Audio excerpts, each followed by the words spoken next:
Scientology set up a media production facility in Hollywood when they already had a studio out at Gilman Hot Springs. Why was that done? Well, we've got the person here who's going to give us the backstory, Mitch Brisker. Stay tuned.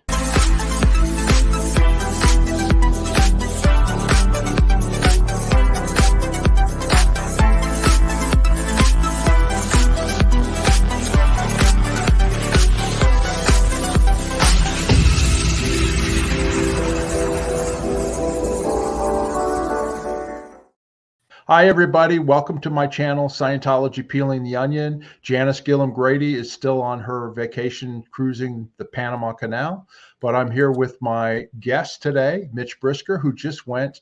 There you go. Here's Mitch. He's back.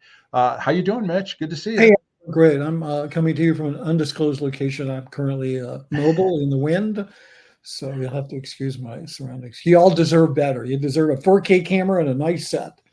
No, I was just echoing a stream I heard recently, but so yeah, that's good. Doing good. Yeah. Anyway, I just want to tell the viewers, please subscribe to our channels. You can subscribe to mine and also subscribe to Mitch's. I'll put a link down below in the description where you can click on it, and I'll remind you later at the end of the video. And also, I just wanted to mention too, you can also get Mitch's book, Scientology: The Big Lie. You should order it. You can order it online and at your website and all that, right, Mitch? Yeah, you can get it from Amazon. If you want to get a hardback with a dust jacket, a really nice one, you can order from Barnes & Noble. You can, what else? You can go to my my website, mitchbrisker.com. You can order an autographed copy. And yeah, like that. I highly recommend it. We did a show on it when the book came out. I've read it. It's a fascinating book. It's very detailed. Mitch has a unique perspective on Scientology and David Miscavige, and it's well worth the time. You should definitely read the book, and I highly recommend it. So Scientology: The Big Lie. Thank you, Mark. Yeah. Anyway, so the subject of what we're talking about here today is Scientology. Several years ago, they bought a property, a famous property in Los Angeles, and set up Scientology Media Productions.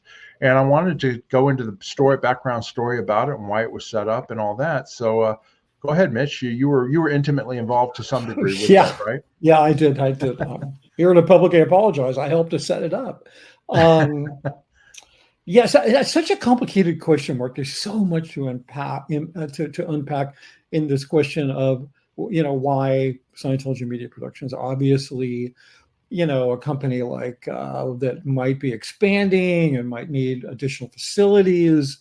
You could easily understand them, but it kind of doesn't make a lot of sense unless you really knew the landscape and knew the universe and knew what was going on. So I first started here. I think where the story starts is with the ascension of international Scientology events, which I think you know what I'm talking about. Yeah. Because that was, you were involved in helping to set up the production facilities at Gold before I got there. And I think we saw the beginning, of the international events. Right after L. Ron Hubbard died in 1986, March 13th, 1986, was the first big event that David Miscavige was the master of ceremonies of, where we released the Road to Freedom album at Universal Amphitheater. Now, we didn't broadcast, but they filmed the event, edited it, and then sent it out to all the organizations in Scientology across the world. That was the very beginning, but it really didn't become bigger until you got involved later, when they started doing like March 13th event, LRH's birthday, things like that.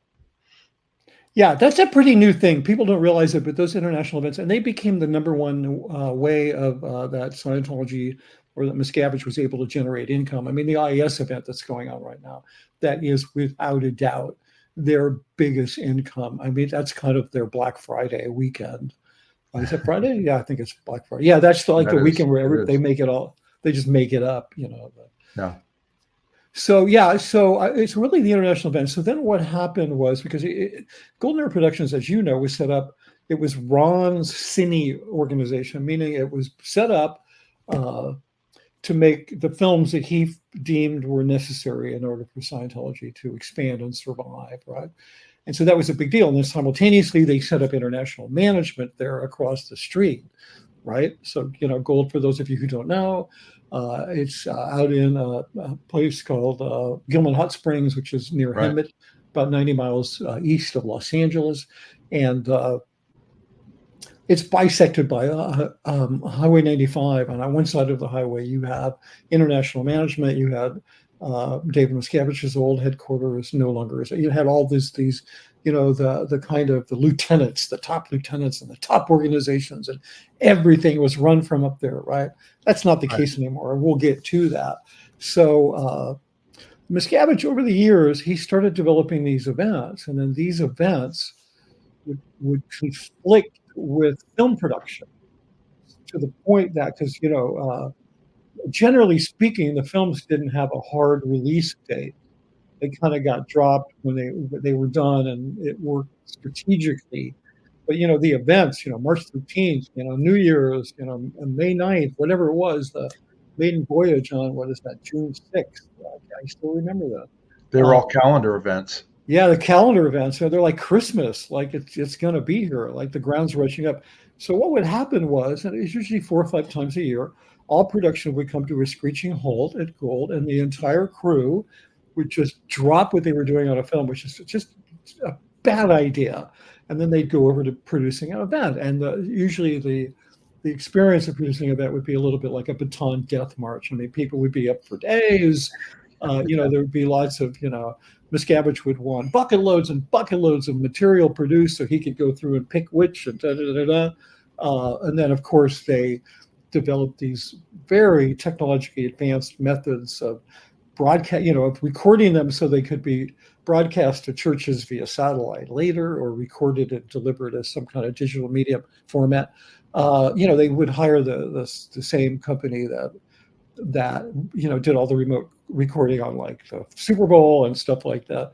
So there was this constant conflict, and it was always, and then when that would happen, I would leave. So I was actually okay with that because I spent a lot more time at Gold than I ever wanted to. And so when an event would happen, I was generally had nothing to do with them. Or if I was making something for an event, it was done before the event. I'd go home. I mean, a week, 2 weeks, sometimes a month, it just would depend. So for me, it was always like a break. It was really hard on the crew. I mean, these guys busted their asses to get films done and then to get these events done. And as a side note, I don't think they knew how to live. I think you could verify this without a crisis. Like if there wasn't just a major crisis, they'd manufacture one. So God forbid they ever actually clear the planet. They wouldn't know what to do with the lack of chaos. So anyway, so Miscavige was always like wanting to get event production away from Gold, right? Because it was never intended to be there. Right. Never intended to be there. And plus the events, like there was one a year that was in LA.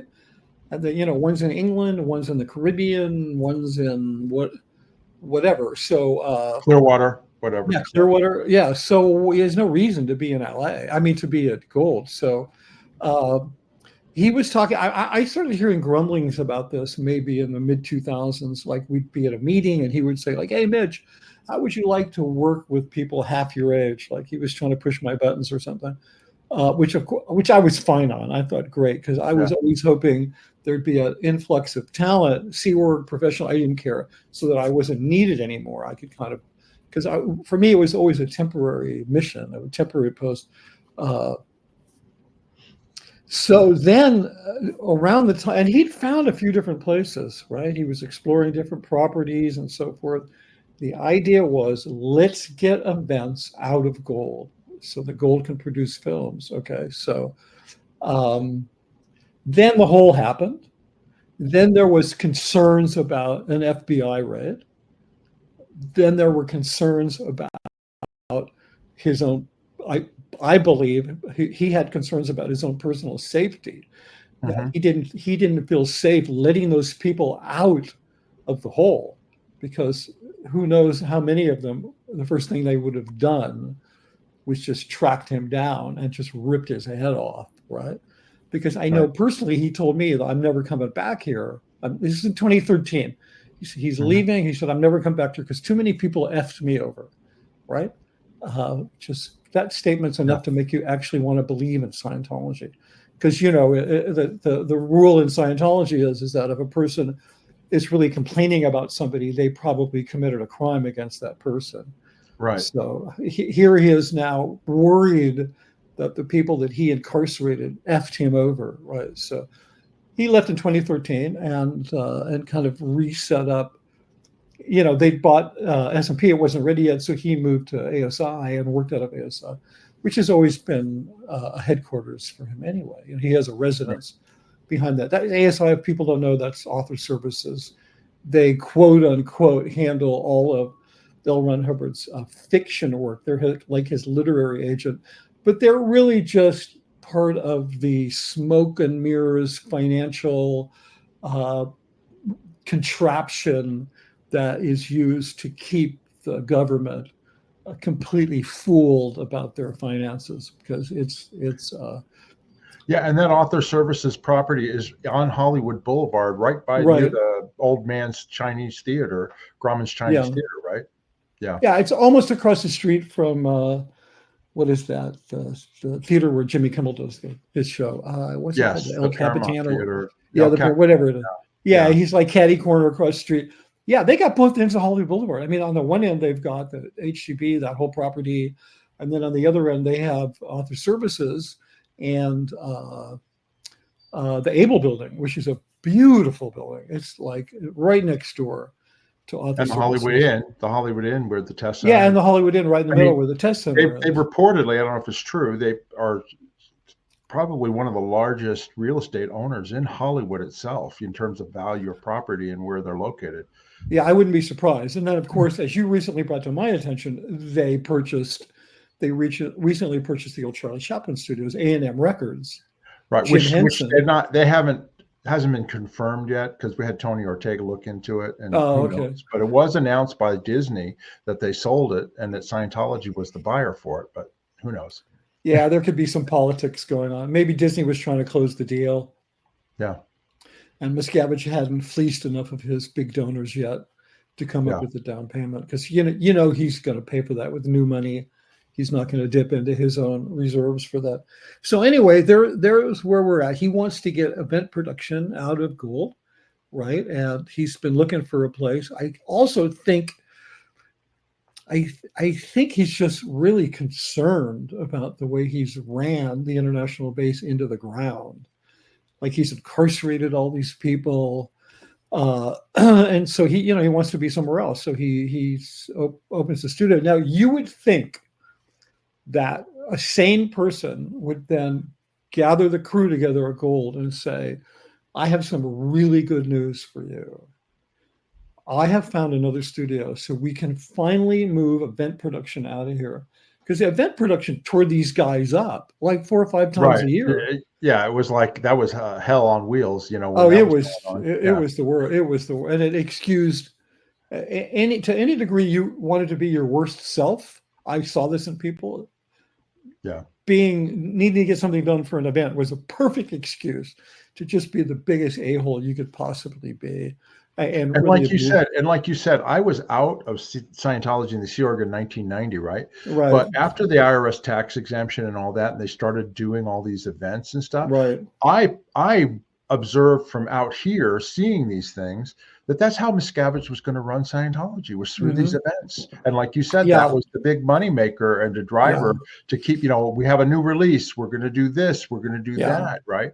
And it became a big PR BS machine, as opposed to actually concentrating on getting people into Scientology and up the bridge and doing services, because you could promote and get much more money. I mean, that became, the IAS and everything became a huge donations machine, and that was the way. And the Ideal Org, also really the Ideal Org program generated tons and tons of money, as well as all the scare tactics about psychiatry running, concentration camps and all that stuff, and how much we need to fight against that. So you have the ascension of the international events, which was Miscavige's tactic for evolving Scientology from a service-based, in other words, an organization that sells things, like it sells books and it sells counseling and whatever, to an organization that relies on donations And this is something I brought up a number of times, that I think he was very inspired by the Mormons, because they're, he's got $3 billion, they've got 300 billion. Well, I don't know anymore because they had a nasty lawsuit recently. But they got 14 million people. He's got 14. So. Yeah, but I think he just various things he would say over the years that led me to the conclusion that, like, wow, he really is inspired by the fact that they don't have to sell anything. All they got to do is scoop up the money. They do these big events. I mean, there is no Scientology event to compare with what they do in the Tabernacle in downtown Salt Lake City. I mean, that they do real-time translations in 120 languages. I mean, their international events are just like put Scientology to shame. They just don't have all the hip hop dancers and all that stuff. But in terms of, pomp and glory and all that stuff. So you have one of the motivations for Scientology Media Productions is to, make this transition into the donation-driven age, right, where you could just make it on donations. And they've made, they made tons more money on donations than they've ever made selling stuff, right? Yeah. And then you had his fear of remaining in that area, right? And then you have his desire to expand his power and displace all the international managers of Scientology with himself and a few, what I would refer to as oligarchs in LA, that he would then hand off pieces of the kingdom to, and then they would run those under his leadership as long as he was happy with them. And then he would kind of intermittently be unhappy with them to keep everybody in line. Like they get moved around a lot. And what I'm talking about fiefdoms, I'm talking about, well, one of them is LA Org, which is one of the fiefdoms, which is the big org in Los Angeles on, in the Blue Building Complex, which is considered the sort of model for Class 5 orgs. It's the one Sea Org, outside of Celebrity Center, it's the Sea Org, basically city-based org, right? And supposedly people come around there for training all over the world. But it's like a management center for Scientology, right? And then you have Bridge Publications, which is their print on demand, which is a world-class print on demand facility. And that's another part of the fiefdom. And then you have, there's a manufacturing building. It's called the Dissemination Center, where they do all the printed media that goes out to people's homes. And they do a lot of custom promotional stuff. And then you have what's called compilations, which you remember used to be at Gold. Yeah. Now it's in LA in a massive warehouse, because Miscavige he actually thinks that he can lay out everything L. Ron Hubbard ever said, ever wrote. He can lay it out in chronological order, and all the pieces are going to come together, and all of a sudden Scientology is going to make perfect sense. But it's like not taking into account Hubbard's psychosis and changes of his mind about different things. He changes his mind. Kind of like giving, it's kind of like giving LSD to a spider and then watching its web and thinking it's going to it's going to make Shakespeare or something. It's never going to make sense. It's like the more they try to put it together and they redo the books and resell them, it makes no sense. Hey, let me ask you, what about obviously they don't do cassette lecture production anymore because people don't listen to cassettes. But where do they still sell them on CDs? And is that manufacturing also in California now? Yeah, that was moved. So they don't even do that at the Gold Base anymore at Gilman Hot Springs. They don't manufacture anything. No. And I asked Mark Headley too about the e-meters. That production, he said, is all done overseas now. That used to be done at it's done in Taiwan, and then there's some finishing. Okay, so to answer your question, they don't do anything. They don't do anything. Well, that's not true. We'll get to that. No, manufacturing wise, they don't do. No, they do two things that are they do two things that are very important. For Scientology, but at Gilman Hot Springs at the Gold. Yeah, not for humanity, but they're important for Scientology. The CDs are manufactured where the books are manufactured. They have a really state-of-the-art facility for producing CDs and for making those really elaborate cases. I mean, nobody makes those CD cases. They were designed by a very noted industrial design company called Bang. What are they called? Boom Bang. They're up in Santa Barbara. And then what were the other thing you mentioned? The Oh, I manufacturing. mentioned that, the meters and Oh yeah, also the the meters lectures. are Yeah. done in Taiwan. I think they cost about $5 each, and they sell them for $5,000. They do some finishing on them and testing, and then they do these commemorative meters. I think meters go for about $5,000, and then they have these meters they'll sell upwards of $25,000. Yeah. We And we those, started that when I was there with yeah, yeah, yeah, gold-plated, silver-plated yeah, meters. Yeah, yeah, we did all that. yeah, and then those are painted, and usually those are painted, or at least the prototypes are painted in the gold sets department, because Okay. they could, if Tom Cruise talked them into painting a Lamborghini, they probably couldn't get a better paint job, because those guys were, one thing, everything from Miscavige, he needs to be able to brag about it. So if he's going to have you set up a paint shop, it's going to be the best paint shop in the world. Like, he's going to pay you $50 a week in case you stop by and punch you in the Right. face, but you're going to have a nice facility. So what do they do up at Gold? Yeah. Basically, they do two things. Okay. Well, actually, they do three things, but we're sorry about that. You got balloons coming up. Yeah, I know. I got to turn that thing off. Yeah, basically. Okay, so over the years, where the hell is that? I can't see because my camera is. It doesn't matter. It's okay. It's okay. If you Yeah. do that. Okay. I don't Cool, mind. man. We'll just go with it. Yeah. When you do thumbs up, you get the thumbs up going up. Yeah. Yeah. You get a lot Okay. of. Go ahead. Yeah, So what do they do there? Well, you can imagine that Scientology has accumulated over the decades mountains of analog material, videotapes, audio tapes, printed physical documents. All that stuff needs to be scanned and put in a format where it could be, database searched, like searchable, right? So Digitized. It needs to be digitized, in other words, right? essentially, it all needs to be digitized. And so basically, when Miscavige took everybody out of the hole, when he ended the hole and got the hell out of Gold, rather than some of the people escaped, right? Mike Rinder was gone, and a bunch of people were gone. So Tom DeVock, so really like talented, smart people were got the hell out of there, and the ones that were left, which every Scientologist knows pretty much, who's been around for a while, like Greg Wilhere and Guillaume Lazarev and Mark Ingber and some of these other guys that were big managers and lieutenants, top lieutenants in Scientology, they all got shunted off to this digitizing program, which they call the analog program. And those guys just show up every day, and they have the worst, most mind-numbing jobs. That's their thanks for 50 years of loyal service in Scientology. They do that. And then, they have what they call the preservation sites, I think they call them, where the tunnels are. Like at CST. Yeah, CST, like up in Big Bear, where Shelley Miscavige works now. Yeah. So what happens is all of the material, so whatever is film or audio that goes into those boxes is done at Gold, right? Film restorations, putting films into archival formats, that's done at Gold. And then everything that goes into those boxes, they're kind of like those boxes, I think of them as a piñata.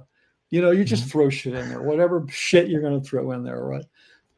So in the titanium piñata, all of the material, the candy for the piñata goes to Gold, and they pack it and they deliver it to CST, and then they do the final nitrogen gas and all that. So they are part of that line. But they don't need as many personnel as they used. No, and they don't have as many. There was 600 to 800 people there when I was there, but no, I think there's about 200.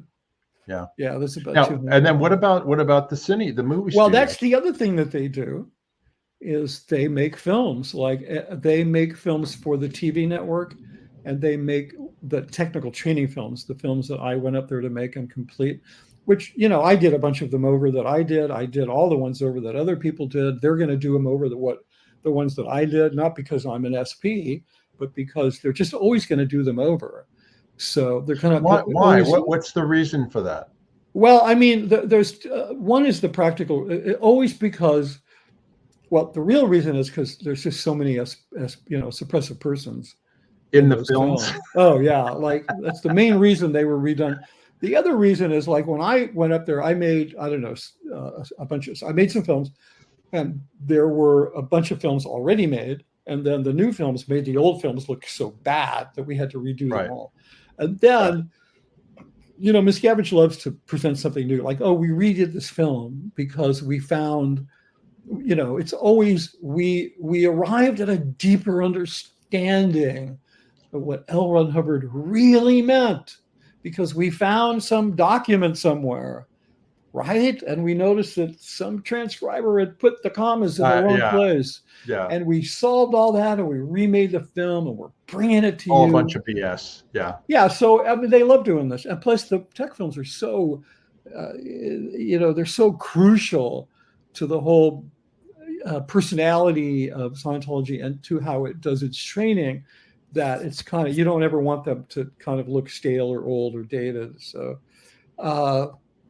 so they're just remaking the films that have been remade so before. I refer to I'm sorry, say that again. They're just remaking the films that were remade well, before. Yeah, not just remaking, but they do the Super Bowl ads up there, the quote unquote Super Bowl ads. They're not really Super Bowl ads, but those ads that they show on the Super Bowl, they do those there. Okay, and that's separate. We'll talk about it because SMP, Scientology Media Productions, doesn't do that. And we'll get to that because I don't understand what SMP, what they even do there. So we'll get there next. Well, if you bring their website up, just bring their website up, you'll see that 99.9% of everything on there is what they do. I mean, because obviously the technical training films aren't on that platform. Right. The Super Bowl ads are, but there's a bunch of and then there's a bunch of films on there. And when I say films, you could kind of cut their programming in half. They have these documentaries that are a series. In other words, because you're talking about Scientology Media Productions, right? Yeah, Scientology Media Productions. Yeah. What they do is they fake, what do you call it? They cosplay real TV. In other words, they pantomime real TV. And this was like a big battle I had with them. One of the reasons why I don't work there anymore, not also the ideological stuff and all that, but one of the reasons is they did have a really incredible opportunity to do something. And when I was still in and a believer, I was like, wait a minute, you're completely ad free. You don't even have subscribers. You can do whatever you want. So why do you want to look like a regular TV? Like, why do you want to look like the Discovery Channel? But Miscavige, he wanted to look like the Discovery Channel. So they hired consultants. They figured out schedules, when you would play things, what time of day. They gave things names like Meet a Scientologist or, the something for humanity or this or that. Everything was a series, like a TV show. So Scientology Media Productions, from here on out, we're just going to say SMP. They do all of that stuff. And then there's these individual... Yeah, there's individual films that cover Scientology, internal training and all that type of stuff. No, they explain to the public, like, what is the ARC triangle and what are the yeah. And so those kinds of films they do at Gold. So Gold is, I describe it now as a backwater production facility that is like a little clock-making factory in Switzerland. They just make shiny objects and they put them on the Home Shopping Network. And that's kind of all they do. Okay. So they're not their glory days in terms of being, the center of the International Center for Scientology Management and Dissemination. That's a done deal. But on the positive side, they don't have to do event videos, right? They don't Right. And also on the positive side, since Miscavige doesn't go there anymore, it's got to be a lot better living there than it used to be. Oh yeah, I used to joke. It's still, for me, it was always horrible living there because it's a horrible part of the world.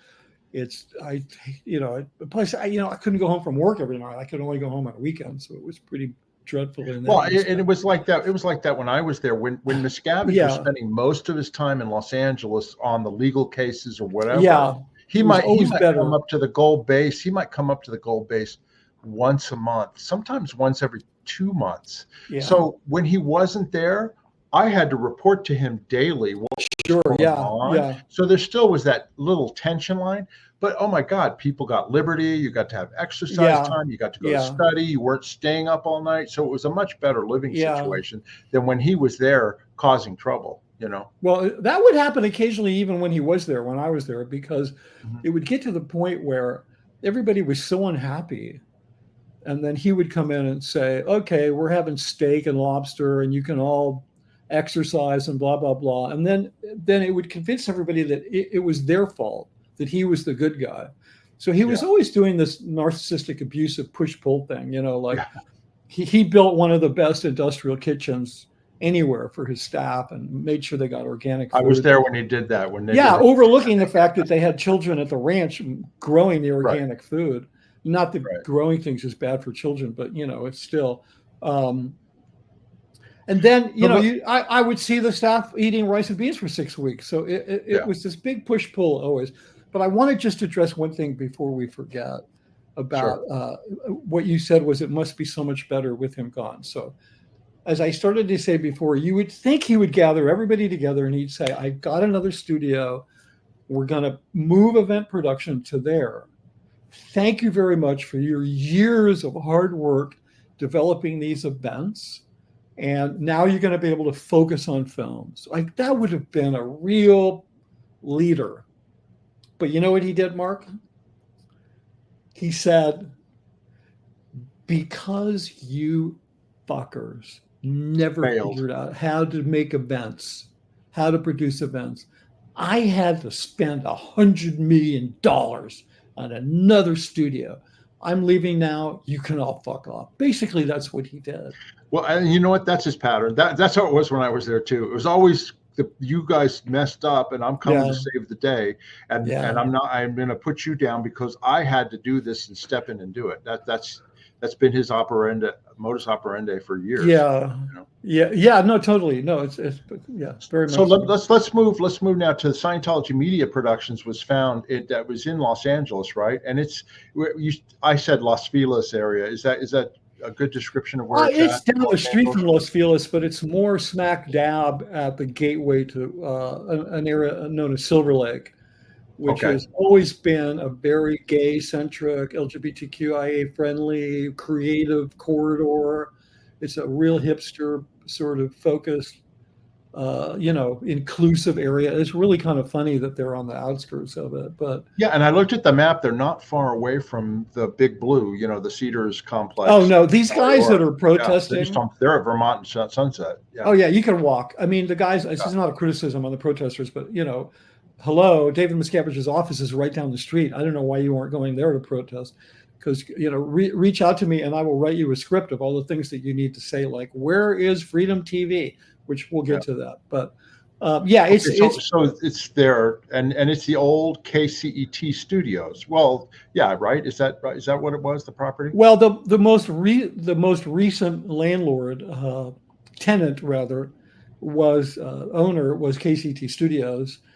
They moved to a much smaller, more digitally centric office building in where is it? University City, Burbank, somewhere out there. Well, and KCET is the public broadcasting channel in Los Angeles, right? It is, but it's not actually. Well, that's a whole nother story. People can dig into on their own. It's not really. They do PBS programming, but it's not one of. It's a pretty noted public television station. They've done some wonderful programming. But you said that originally, though, in 1912, as they started film production there, but that wasn't KCET. That was, would you say, what was the name? Monogram Pictures. If you show the photo, pictures, if you show the pictures, you have a picture somewhere in there. There it is. Okay, so that's the entrance we were looking at is on Sunset Boulevard. Right. This is on the opposite side of the lot. I think it's called Sunset Place, believe it or not. This is the original part of the original studio. And I think it was built in 1918. They never did any significant work. They basically did serials and things like that. There were silent pictures in those days, though, right? When they first started. Totally, yeah. So, being a historical monument, of historical significance, they can never really tear it down. And of course, Scientology, Miscavige loves to have. He calls these statement buildings, like all the buildings that they buy for the ideal works. They're statement buildings. In other words, in and of themselves, you have to be able to make a statement about it. Right. So in this one, you can make the statement that, like, wow, we just moved into the longest running studio in Los Angeles. Put that back up because I want to tell a little anecdote about it. Go ahead. So they did an incredible job of renovating this. Like the only good thing you can say about Scientology's ownership of all these buildings is they are actually very good custodians of these buildings.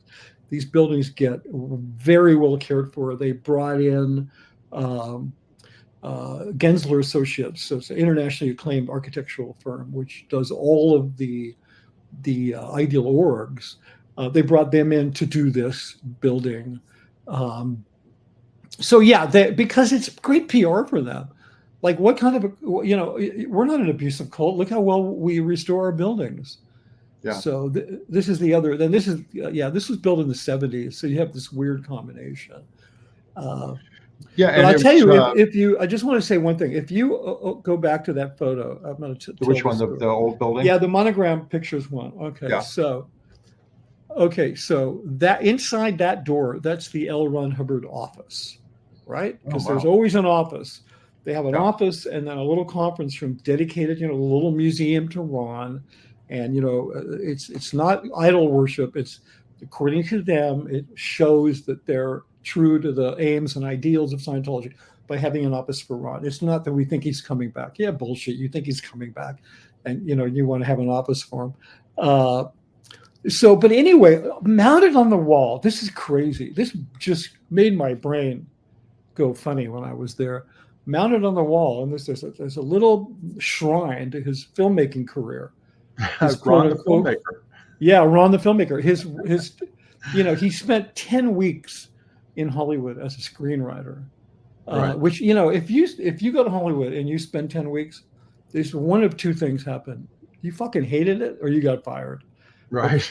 It's like that's kind of what that number means. So, but there's this letter on the wall, and the letter is from this address, right? Mm-hmm. And it's to Hubbard, inviting him to come to the studio, right? In other words, Miscavige claims that it was from this address that Hubbard was invited to come to Hollywood. Okay, and now to come work in Hollywood and yes, motion from pictures. this address, and that letter was found 2 weeks before the opening of the studio. Mm-hmm. Okay, so this is just in line with all of the fake documents that they create about Hubbard. Like, they got all these naval documents, and so was this letter fake? There's no way it could have been real. I understand. There's no way. And then basically they're using that as the tie to why this property was connected to Hubbard and Scientology. Oh yeah, because Miscavige does this thing that, Miscavige, Hubbard is like, to Scientologists, Hubbard claims he was just a man and he was, they don't worship him like a god, but he has like deity powers, right? Like, this was fated that in the 30s, Hollywood invited Hubbard to come and write because he's such a great writer. And then it happens from this building that they later buy and launch as their international, television broadcast. And it's complete. I looked at this letter and I'm like, and I was still in, but I was kind of like mentally leaving. And I'm like, no, he hasn't, I looked at Monogram. There's nothing. I looked through film archives. There's no record of him having credits with Monogram Pictures. There's no record of, and yet if you go into the studio here, you don't have pictures of it, but down, when you walk in the outside corridors, you'll see these huge posters dedicated to these movies, and a few of them say "Story by L. Ron Hubbard." The truth of the matter is, he never wrote one screenplay for Hollywood, not one. Mm-hmm.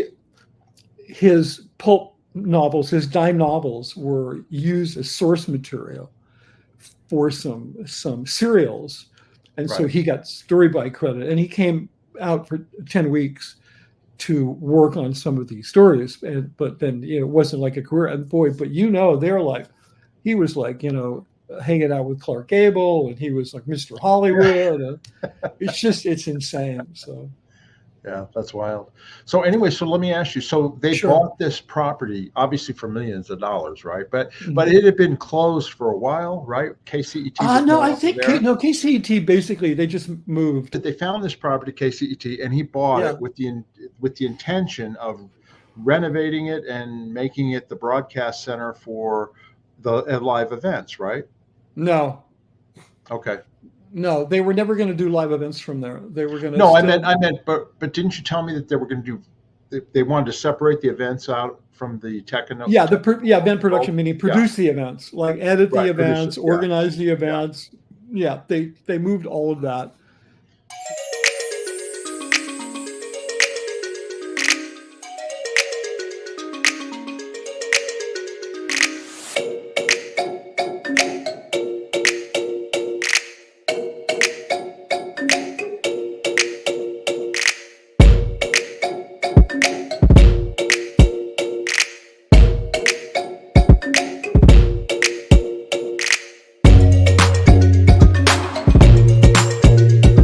What facilities are there at the Scientology Media Productions? Like what Well, do they have? they have about, I don't know, maybe 20 editing bays. They got a boatload of editing bays. Are these video editing bays or Well, there's film no editing difference bays? today, film or editing. Oh, It it's doesn't all matter. digital because they shoot Yeah, digital, not film, right? yeah, Here's yeah. what it looked like after they renovated it. Anyway. And Yeah, they this is spent a lot of money. I mean, between overall. buying it and renovating it, they spent $100 million. Wow. And then, of course, that was donated money. Like, did they raise donations, or was that paid for by IAS money? No, that was mostly new donations. And yeah, because I know he was really freaking out. Miscavige was really freaking out. So what's there? There's a bunch of editing bays, maybe 20 editing bays, beautiful state-of-the-art editing bays. There's 2 sound stages, which we'll get to that, but they don't use them for shooting ever. And then, there's a visual effects department, and there's a couple of really nice, very technically sophisticated recording, mixing studios. Yeah, I was going to ask, do they do mixing? Do they do Oh sound? yeah, they have one of the, they have square foot. Yeah, they have maybe the only mixing studio that comes close to what they have at SMP is the main technical or mixing studios at Paramount. Because the same people set the stuff up. I mean, he brought in Well, and that was going to be my next question. Okay, so like I told you before, like when I was at Gold, we'd set up the production lines there. The right. mixing lines, the lecture mixing, Right. all the cine sound lines, the music studio. It was all done by Sea Org members doing the cabling and the wiring and the this and the that. Now, that wasn't done though with this SMP, right? Did they used professionals that they hired? Yeah, I mean the staff did a lot of the hard labor renovations, like removing and repointing all the brickwork back to perfection, scrubbing, sanding, removing the paint off the window mullions back to the original brass. I mean, the old part of the studio, they literally sent people scouring the country to find original doorknobs. I mean, they did, they should get an award for restoring this place. Uh-huh. But it's like it doesn't excuse. Was that done by contractors, like outside contractors, or well, by no, all of those kinds of details were done by the staff. But in terms of the infrastructure, like the technical infrastructure, that was done.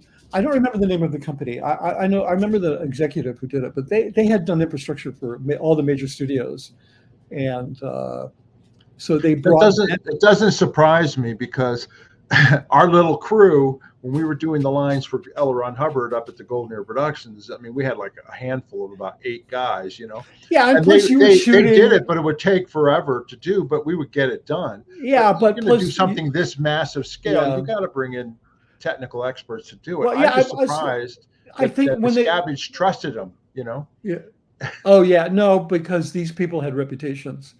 No. These were he trusted these people absolutely. I mean, one of the things they kind of lucked into, which they didn't deserve at all, is that before KCT had left, they wired every room in every building with fiber optic cable.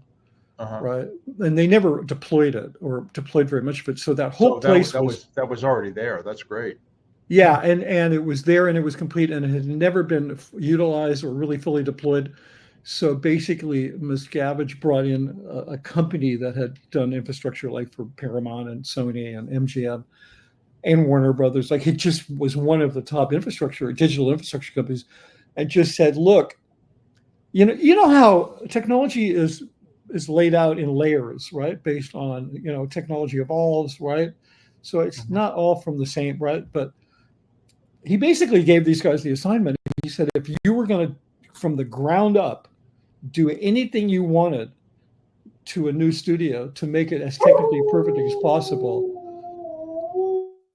that's what I want you to do here, right? So the end result is really impressive. I mean, after they go out of business, I'm going to try to go to work for whoever buys it, because it's a really amazing facility. I mean, you can literally go to any one of 20 edit bays and just pull your project up. You can go into any mixing studio and just pull your project up. Like, it's amazing what they did technologically there, and it's all for show. Well, let me compare that to the way it was when Hubbard was alive and Miscavige was and I were doing the different lines and stuff, Yeah, the production lecture yeah, lines and all yeah, that. Was that, oh, we're so much superior to these professionals. We have higher standards for yeah. audio and for video and this and that. So we're going to do it ourselves, and Hmm. and also we're not going to spend all. There was always a budget too. I mean, it wasn't like unlimited, like what you're describing is unlimited funds basically to achieve what he wanted. Now, I'm sure he watched the bottom line a little bit on it, but you're telling me that it's like, hey, if you set up your ideal scene, let's go ahead and produce it. I'll give you the money and you guys do Oh, it. And they yeah, did, yeah, yeah. No, it's and let me see. Then they kept a couple. They had a couple. They have one guy who was in broadcast forever. Like, he knew how to run a broadcast facility, Mhm. like keep media going out onto whatever channel it's going onto, whether it's the internet or DirecTV, that's basically all they have anyway. I don't know if they're UHF. They might be for people with antennas. Maybe they could get them. I don't know. But yeah, they got a guy who's the head of their like broadcast, and then everybody else is CERC members. And then the guy who I knew who was owned the infrastructure company. I mean, he might as well have worked for S&P because he was there every day. So, Now, okay, now that gets to the next question. You brought up a good point. How did they staff it? Like, did they transfer people from oh Gold? no, what he did was he raised a bunch of like Hitler youth in test tubes in Florida, and then when they were old enough to, wield their power, he moved them Yeah. to S&P. Basically, he just bred a bunch of really evil people. Oh no, wait a minute. I'm just talking about HCO, not everybody. So. No, I don't. I'm talking about the actual technical, the editors, like the video bay editors and the mixers and Well, they brought or did they a hire couple. professionals who are outside who are not Sea Org members? You know what Well, I mean? we had some very good editors, Sea Org members at Gold. Yeah. Because Well, Gary when I Weesey's the only one that I knew. I mean, unless you guys had other ones later. Oh yeah, Gary Weesey was, and Gary, I hope you're watching. You were the worst editor I ever worked with in my entire life. I mean, this guy knew nothing. He was such an idiot. I think he was the reason why Miscavige created the Hole, was because of Gary Weesey. No, we had a couple of very talented editors. I mean, I know because I worked with these guys a lot, so Mhm. they had the benefit of all of my experience. And then we'd hired some pro editors to come up, like when we did the Way to Happiness film, which is a really good looking film. I mean, you say what you want about the content, but it's really well produced, and it was edited by 3 professional, very masterful documentary and commercial editors. Now, how did these Sea Org members how did they get trained? I mean, how did they learn just the equipment and the manuals and this and that? I mean, like, did they go to school for? I'm talking Yeah, I about the mean, Sea Org kids members, are. not I the mean, professionals. yeah, and as technology moved on, it just got easier. I mean, kids make films on their cell phones today. Mr. Beast is a billionaire. He Oh, launched no, his no, I own. understand. I'm just saying, like, if you took a Sea Org member who had no experience whatsoever, how did you train them up? You know what I mean? To be an editor or whatever? Did they just sort of Well, move their way they up? went to the qualifications division, which is Yeah. responsible for training staff, and Hmm. they sent them out to schools, maybe that were run by the manufacturers. Like they're based on an editing system called the Avid, which is used a lot in Hollywood, and so they all went out to get professional Avid So, training. so no more Moviola? Well, nobody uses a Moviola anymore. A Moviola doesn't. I mean, That's what we used to film editing. yeah, I went to film school back when we Yeah, shot. yeah. It's like, yeah, I'm just making a joke. I'm don't get making. me started, Mark. These kids today, they don't even know how to use a light meter. So I'm like, If I know. could just look at a histogram. Yeah, no more moviolas. Yeah, no more film, no more analog. I mean, they, Gold, the tech films are still shot on film. They still shoot film. But, so What was the does. name of, what was the name of the editing equipment that they used? It wasn't the one with the screen and the flat table. It was the one where you actually cranked it and it actually was like going, what was, do you remember what that equipment was called? I don't remember. It could actually splice the film and all that. Yeah. Anyway, that's fine. Well, I mean, with a viewer and then you cut it. There would be like a little viewer right here, but like you actually were cranking the film and it was going right across, including the sound. Okay, what's the one with the flat table with the? It's just called a flat. It's just called a flatbed. Okay, all right, that's fine. This is just. I'm not gonna. This is for my. I'm gonna take this. That's okay. Anyway. If anybody wants to do like online film classes, just hit me up. We'll work something out. Anyway, so yeah, that's how they got trained. So they would train these people up. Now, did they actually hire outside professionals too? Then? Oh yeah. So when we really got going on the visual effects stuff, like if you look at any of the media on the Scientology network, you'll see a lot of graphics and visuals. It's just ad nauseum. It's just eye candy. It's decorative. It's not even art. It's more like decoration, right? And that's all done in-house. That's all done in-house. Yeah, and that started at Gold. That started at Gold, and they hired a lot of pros. I mean, there was a huge blow up, as we used to refer to it as a flap, but there was a huge flap when, you have all of this pressure, especially with the events, to get it done. And so you're like, oh, we got to hire somebody else because we're not going to get it done. And so then they were bringing on more and more people. And it got to the point, there was one point back in probably the mid-ish 2000s where they were spending $60,000 a week just on visual effects, like compositors and designers. And these are guys that were coming in, they just came off of Iron Man or something. Like all these guys were like top freelance. Top of the line. Yeah. And there's a lot of money for them to be spending $60,000 a week. And I mean, it's not as much as they spent on PIs, right? But still. And then that was a big flap. And then they got rid of all those guys and they got more guys trained. So they always have some pros coming up there doing various. Do they have the ability with those studios? You said there's studios that, not that they do it, but do they have the ability to actually have a control room where they could actually have TV cameras and shoot like they have multiple control rooms or whatever? They have multiple control rooms. They have one control room, which they have one small interview. It's like where you would do like what was his name? Meet the press kind of thing, where you bring people to Charlie Rose, like a Charlie Rose kind of thing. That kind of a small studio that was all robot-driven cameras. One or two people could control everything. They could do the switching and the cameras. Then they have two studios. Each of those studios has a control room. Then it's insane the amount of technology there, and it is not used. Like it was all. Yeah, you would think that would be a good idea to do like one-on-one interviews with different Scientology executives about what we're pushing, and then send it out to the different orgs. And stuff, you know what I mean? No. Yeah, we actually tried to organize a bunch of stuff. They have an incredible podcasting, like a radio podcasting facility there. That anybody on YouTube don't just really use it. No, our YouTube channels, we produce more stuff on YouTube than they do, I'm sure. Well, even more importantly, Mark, there's a lot more people watching it. Yeah. Yeah. So a lot more. Let me ask you a question. Where Miscavige, you said, has his office there? Where is that located? Is it in that office building? Oh man, I have a great picture of that. I didn't send it to you.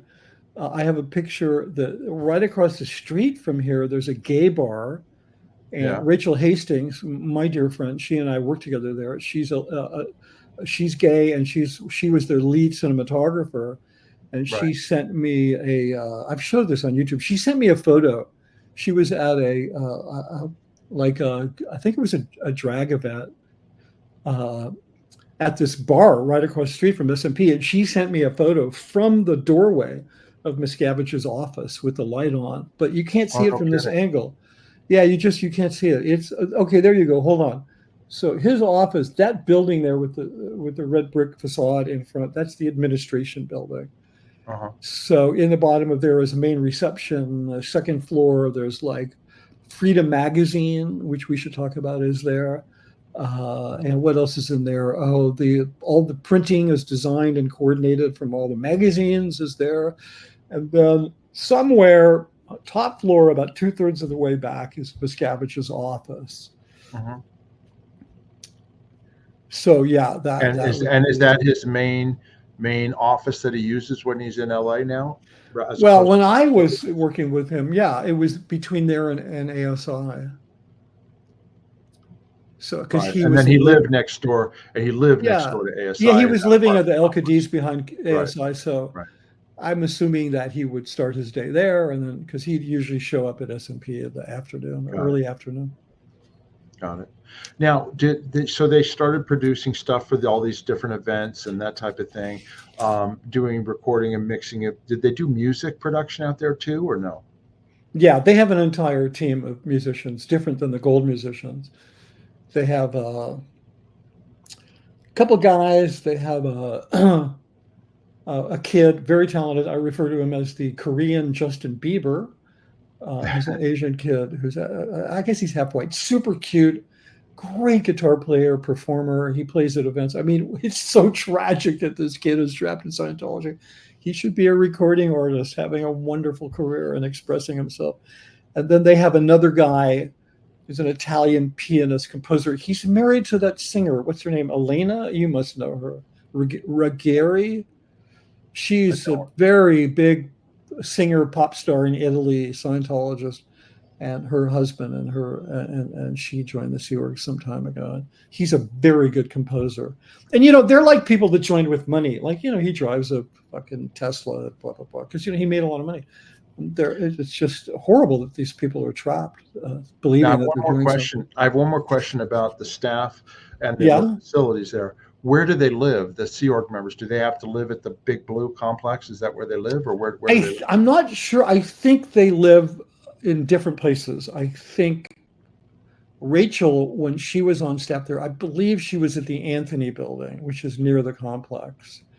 That's just a shitty But old. they were in like Sea Org berthing, Sea Oh yeah, Org yeah, yeah, yeah. dormitory. Yeah, nobody lived How on. about did they have a place for you guys to eat at the Yeah, SMP? yeah, yeah, yeah, yeah, yeah, yeah. The food wasn't as good as gold, contrary to popular opinion. The food at But they had gold a is very good. kitchen. They had a kitchen and dining area. No, no, no, no, no, no. No? They basically trucked everything over from the pack kitchen. Oh, Oh God, like it wasn't bad enough to begin with. Like it had to sit in a truck in a van for in 30 a hot minutes. box, bringing it Yeah, over. I get because it. they had they had a really nice kitchen and like a rooftop patio, and it was fine, Yeah. and Did but they didn't Miscavige have have. like a big lounge up there and a place to hang out and stuff I at don't his know. SMP? The weird thing is like every place I ever went that he was, I always ended up in his office alone with him for some meeting, except at S&P. I never even went in his office. Like I knew where it is, but I just never had a Did they have reason a to. big conference room where you would have meetings there at SMP or no? Yeah, there was one in that administration building, Got it. uh, big conference room, maybe 12 people, whatever. And then they also had, if you'll see in the video, they have there's a screening room there that is just a small screening room, uh, which is set up for film. It always has been, and digital, and it is spectacular. Like you would think it's a small screening room at like Hearst Castle or something because it's like I understand. 30s deco. Absolutely, it's amazing. So it's like they have meetings in there and stuff. So Yeah. Okay, so now let's get to the Scientology channel with DirecTV started up or whatever after SMP started up, right? yeah, so design 101, your logo's too big for the frame. I couldn't get him to make it smaller. Like it's just it's that size not because of aesthetics but because of ego. It's just Yeah. like yeah. So how did the I'm sorry. DirecTV deal come about? How did they? Because Well, they he wanted basically that was the channel, right? yeah, well okay, so let's just back up a little bit. So he kept saying this phrase to me over and over again, sometimes in meetings with other people. I'm going to fuck them up. And who he was talking about were these people who had treated him badly in the press, right? You have your or in media, you have your Alex Gibneys, your Wrights, your Tracy McManus, Joe Tobin, and what's his partner's Tony name? Ortega, everybody. Yeah, all these guys, right? And so he thought, this is how brilliant David Miscavige is not. He thought if he had his own broadcast facility, he could then control the message and he could expose these guys. But I think I never heard him say was the word audience, because it really doesn't matter if you have the biggest camera and the biggest studio in the world if nobody's watching, Right. or if just your friends are watching. So, right. And he never talked about, here's how we're going to build an audience, here's how we're going to build a community. Here, because he doesn't think in those kinds of terms, right? So he was always going to use it as a weapon, and he had conceived this thing called Freedom TV, and Freedom TV is an extension of Freedom Magazine. We could do an entire show on Freedom Magazine. That's okay. Well, it doesn't get talked about enough, Mark. I'm just going to. No, we can do it, but we'll do that. No, but you can't. You have to at least touch on it, or you can't understand Scientology media production.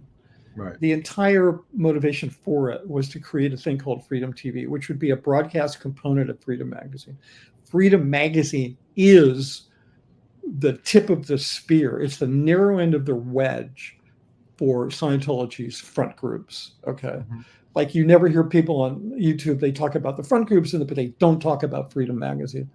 And it was written by high-paid, legitimate investigative journalists, and a lot of the stories were really in the public good. They had nothing to do with Scientology, and it was their way of creating this cover that they were somehow a good group, right? So they can no longer hire journalists. Nobody will work for them. They don't like David Miscavige. I know this for a fact because a number of them have left and they've spoken out to me, and they can't stand the guy. They were also starting to abuse them. I think a lot of your viewers know what a security check is. They were pressuring professional journalists who were not Scientologists to subject themselves. They were requiring them to subject themselves to weekly seg checks in order to work there. Like, eventually they all quit.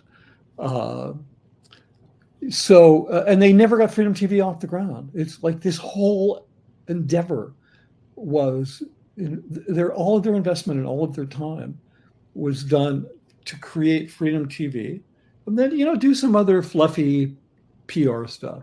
And they never did it, and nobody ever talks about it. Like the massive $100 million failure, and Miscavige's plan to push back against the media that had treated them unfairly. It's like, if criticism of Scientology, he considers that unfair treatment, then his unfair treatment is 1,000x what it was when he conceived of creating, Freedom TV, aka Scientology Media Productions.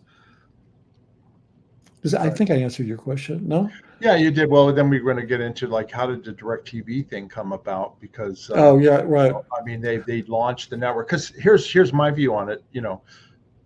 Miscavige needs the money from these wealthy whale donors to keep building his war chest, right? And in order to do that, he needs to do things that are impressive to them, that he's actually doing something, and it's all PR BS. Right. And one of the things I would imagine is the Scientology network, because nobody watches it, but he can go back to his rich people at the IAS event and say, look at this wonderful programming we're doing, and you need to donate more money, right? Yeah, because those people, they don't know no one's watching it. They think everyone's watching it. Right.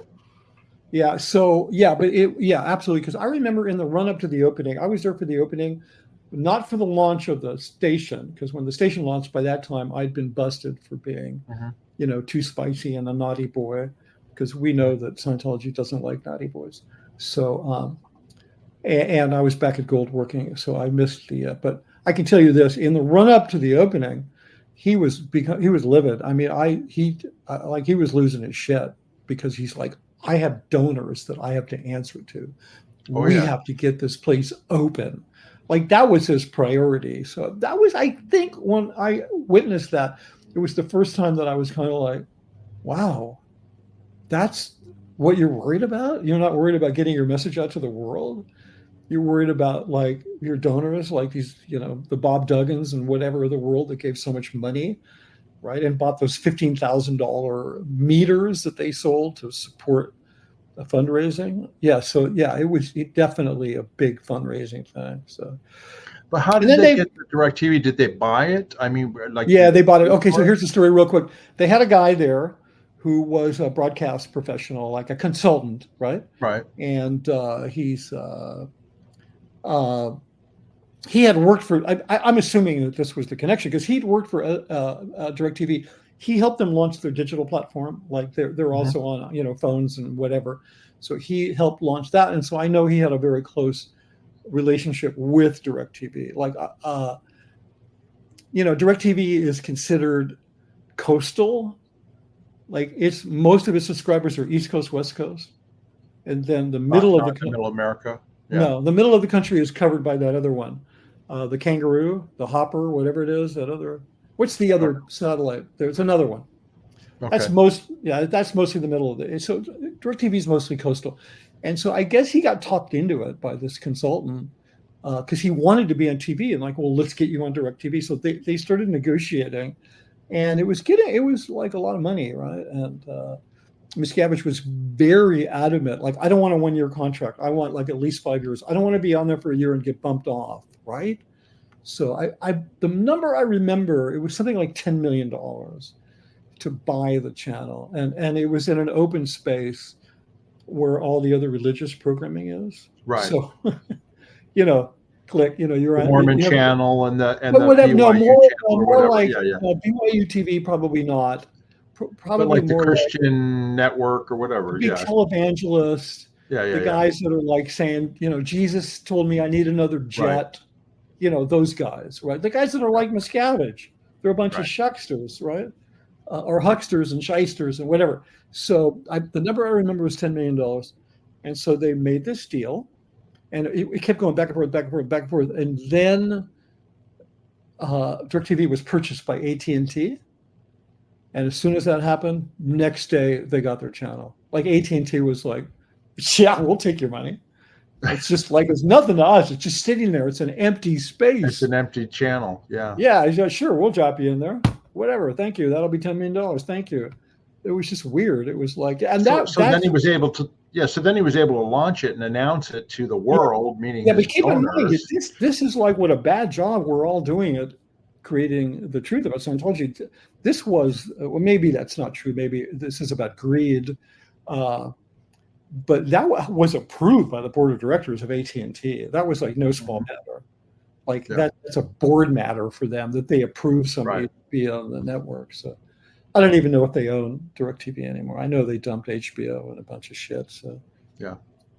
Well, the thing that I talked to you about earlier, we're going to wrap this up here in a minute, but I got so much more to say, Mark. We should do we can always do more. We can always do more. Into it. We will definitely do that. But what I was going to say is that L. Ron Hubbard's, his intentions always was planetary dissemination, meaning that we need to get the good works of Scientology out to the world, to the public, in order to get more people into Scientology, to get services so we can clear the planet. You know what I mean? I mean, that was the whole purpose. That was the whole thing. And that's why the central marketing unit was moved up to the gold base and all that. No, that's not why it was. That's but when I was there, when I was there, it was brought up there so that management could be in tune, and we would spend money on Dianetic campaign and on all these different things, which I know you were intimately involved with, right? But then it seems like, and I may be wrong, over the years, you don't see anything about Scientology except the negative stuff, the attacks, the abuses, the stuff that we put out on YouTube. It's not in the national media unless it's about Tom Cruise and how crazy he is. And they've suffered greatly from the release of Xenu and the OT levels and all that, to the point where nobody knows anything about Scientology anymore except the donors and the people who he keeps getting more and more money from. Right. Well, I just as a point of historical correction, the reason that marketing moved to gold was because the Dianetics campaign was hugely successful. Yes, absolutely. And he had nothing to do with it. Right. That success. And that was intolerable. So he pulled everybody up there, and and then And marketing, that whole marketing unit is at S&P today. That there's marketing at Gold, but it's not that same kind of marketing. But let me ask you this, okay? I know we can't really get into Miscavige's head, right? But in your dealings with him, I mean, was that really his intention to let everybody know about Scientology to get them in? Or was it really just build up his ego and get lots of money in from the people that are already in? Do you know what I mean? I think it's, well, from my current perspective, and I'm sure it's evolving because, cult recovery is a long-term thing. I think it's all of that. I think it's all of that. I think, dissemination leads to greater membership, theoretically, right? Right. The production of the dissemination leads to greater donors from inside. But I think in a real world terms, all of that exists to market to Scientologists, not to the outside world. So he's got this 20,000 people or whatever in this bubble. Some of them are very wealthy. A few hundred of them are very wealthy and are kind of carrying the ball. They get marketed to. They believe this. It's like, I'm going to mention her again, my associate Rachel Hastings, the cinematographer. She was the lead cinematographer at S&P and also worked for Gold. She and I worked together. She was one of the top, filmmakers on those fake documentaries, and she's spoken out about it. That it was just about money. All of those, the events are about money. It's all about money. This is a fact. But does Miscavige believe that if Scientology doesn't succeed, it means the utter extinction of all consciousness in the entire universe? I don't know, Mark. I don't know. Maybe he's that insane. Well, he might be that insane. Well, and you and I were around in the 1970s when we got in Scientology, and the organizations were big. They had people out on the street bringing people in for lectures and this and that. I mean, there was and after course, people didn't go home, Mark. Dissemination, I just have to add, after course, they didn't go home. They hung out at the org. It was like, it was like, okay. And it was the thing to do. And the book, you could read the book, you get this and that, and that doesn't exist at all anymore from what I can see from just being on the outside and going. No, I mean, they're gone, It's a different kind of community. It's still a community. Yeah. Because the community is a glue that will keep people stuck. That's just a fact. But also, when you say that about it's not that way anymore, it kind of opens the door for people to think, are you suggesting maybe there's some earlier period that Scientology could go back to? And the answer to that is absolutely not. This is the arc of every autocratic evil cult. If you look at Synanon, which was a drug rehab, very famous. There's all kinds of documentaries. There's one at HBO. There was podcasts about it. I knew people at Synanon. I actually visited the place in Santa Monica in the 70s. And that was a darling place. I mean, you had people like Leonard Nimoy going out there and giving acting lessons. You had wealthy people selling their homes in Bel Air because they wanted to live in Synanon and have this kind of Synanon lifestyle. Eventually, they put a rattlesnake in the mail slot of one of their detractors. So 3 people went to prison. People went to prison. They ended up making the largest personal gun purchase in the history of California. In one day, they purchased over 60 weapons, right? They became an armed and dangerous cult. And this is like the arc of the DNA of these kinds of organizations, that they just go bad. And you and I were lucky. I mean, I got in a celebrity center when Yvonne was the CO, and she was this wonderful angelic person that cared about her. We got in when things before the DNA had, the monster switch, which is there just waiting to happen, got flipped. So No, exactly. And then one other point I was going to make about the money, right? Mm-hmm. Okay. I did a video about the IAS starting 40 years ago, because I was there for that, right? When I left in 1990, in Sea Org reserves, which was the money that Scientology had, including all their property, was about $370 million at that time. Yeah, wow. Trish and Bob Dugan, they've donated more than that. Yeah. You know what I mean? Just 2 people. So all they need is some of these big, wealthy people that's how they've built up their $1 billion war chest or whatever it is. Yeah, between Tom Cruise and Trish Duggan and a couple other people that I'm trying to think. The guy who does the power thing down there, whatever the hell his name is. Grant They could. Cardone or whatever. No, not Grant. Well, No. Grant would be another one. No, this guy is a big OT8. He travels around the world to OT or to idea orgs and gets his peers to donate money. I just can't. Tom Cummins. Okay. Yeah, he's one of the big whales. I mean, there's 5 or 6 people that could pay the whole bill for Scientology, and they get to live in this very exclusive club. I mean, Scientology does have a way of creating this very synthetic blanket of warm emotional support around some people, right? Yeah, that's why you and they protect them too, as we know. Yeah, that's why John's never going to leave. Yeah, they John's protect them, meaning like they get in trouble. Oh, they're protected. Oh, yeah. There's a reason why, because they're valuable to them, is either from donations or PR reasons or whatever. Oh yeah. Well, there's even somewhere, it might even be in the ethics book, there's something, the Introduction to Scientology Ethics, there's a passage about if you're out ethics, if you screwed up, if you committed a crime, then you're no longer under the protection of the church. I mean, so they even use that word that they protected Danny Masterson, like and they don't care about breaking laws. The Mormons call it lying for Jesus. I mean, they're not the only ones that do it. Exactly. And that's the whole thing. Like, people want to know why it can still continue, even though it's contracting in terms of number of people. It's because of the money that some of these people have is more. Like, what I was trying to say is, when I left in 1990, we had $370 million. That was after years of thousands of people getting involved in Scientology. And yet 2 people, a husband and wife, have donated more money than that. You know what I mean? So it doesn't, if you get the right people and you keep them, they can last a long time with the money they have. Yeah. And have tax exempt status from the IRS, so that they don't have to worry about that. You know? They're not married anymore, but. No, I know, but I'm just saying, she's still, a big donor and all that, and they promote. Oh yeah, and plus when he needed to kind of create a kind of an exit vitae, a way of leaving, So what did he do? Bob Duggan set up a foundation. The money from that foundation, all of it would go to Scientology, and then he put $1 million or something worth of. He put a bunch of stock in there, right? And so, in perpetuity, that foundation generates about $1 million a year for Scientology. Yeah, that doesn't make sense, because that's sort of like, like Elon Musk today. His stock, I just saw in the news, went up $30 billion. He was $30 billion richer today because his stock price went up. And that's kind of like what the Duggan guy did. He put stock in there, and as it goes up in value, they make more money. Absolutely. Yeah, and then that way they don't have to bug him, because he's like, come on, I said, you're getting money all the time. Leave me alone.